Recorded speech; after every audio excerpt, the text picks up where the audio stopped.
right, what's your name? Shafiq. All right, Shafiq, where do you go to school? Communications technology. Where are you from? South Philly. South Philly. All right. What was the coolest thing you learned at the Anthropology Museum?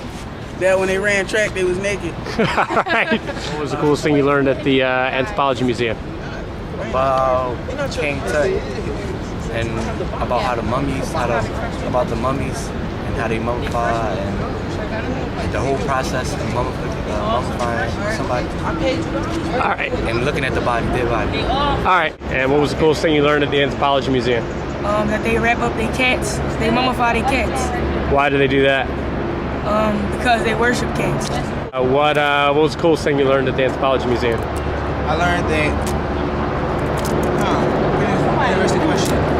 I would have to say I learned probably about everybody, like when they died, they took their organs out through their nose. All right. Where do you go to school? Comtech. Comtech. All right, Sean. What was the coolest thing you learned at the museum today? The coolest thing I learned was a gutting knife is for gutting Nile fish.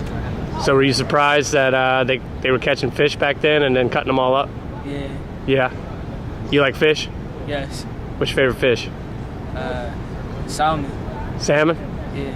All right, good enough. The coolest thing I learned that in the Buddhist religion, they have a statue with 11 heads and 1,000 arms that represent the prayers that come to the Buddhist gods. All right, that's a good one. How do they bury them there?